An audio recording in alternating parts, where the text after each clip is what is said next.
საზოგადოებას მე ვფიქრობ, რომ სხვადასხვა მიმართულებით, აი ადამიანის უფლებების თვალსაზრისით, თითქმის ყველა მიმართულებით აქვს პრობლემები. ერთი საერთო პრობლემა ჩვენ ვთქვით, ადამიანი როგორც ღირებულება დავაბრუნოთ, ან დავაყენოთ ცენტრალურ ადგილზე და მეორე ის თუ მაგალითად რა ხდება, პენტენციურ სფეროში, ახლა ეს თვითონ ჩემი მუშაობის სფეროა და თქვენ არ გადაგდით, იმიტომ რომ დღეს საზოგადოება უკვე იმდენად ინფორმირებულია ამ თვალსაზრისით, ამ კუთხით, რომ მე ვამბობ კიდევაც აი ახლა ციხიდან მოვდივარ და მეორე უკიდურესობისკენ შეიძლება ჩვენ გადავეხაროთ, სამწუხაროდ, ფაქტიურად დღეს ციხეში რეჟიმი აღარ არსებობს, მე ეს ოზარს ვარცაც ვთხარი ამ რამდენიმე დღის წინ, როდესაც შევხვდით და ეს საკმაოდ დიდი საფრთხეა, იმიტომ რომ ეს იმდენი ჰაერი მიაწოდეს აი ამ უჟანგბადობაში, რომ შეიძლება ითქვას, რომ უკვე იქ რეჟიმი არის დასამყარებელი, ხოლო რეჟიმი რა თქმა უნდა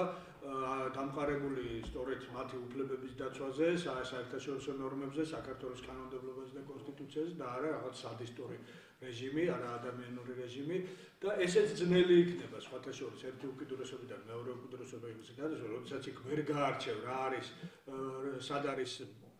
ვინ არის პატიმარი და ვინ არის ადმინისტრაციის თანამშრომელი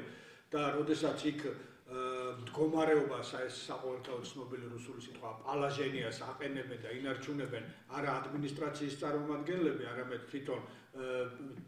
ისინი პატიმრები და შეიძლება ითქვას კრიმინალები, ახლა იქ ყველა მე ვამბობ ბუნებით კრიმინალი და შინაგანად კრიმინალი, რა თქმა უნდა იქ ყველა არ არის, მაგრამ რაღაც კატეგორია რა თქმა უნდა იქ არის და მათ არ უნდა მიეცეთ იქ წესრიგის დამყარების საშუალება, არა აქვს მნიშვნელობა კანონიერი კოდი ერქმევა მაყურებელი თუ ვინ ერქმევა.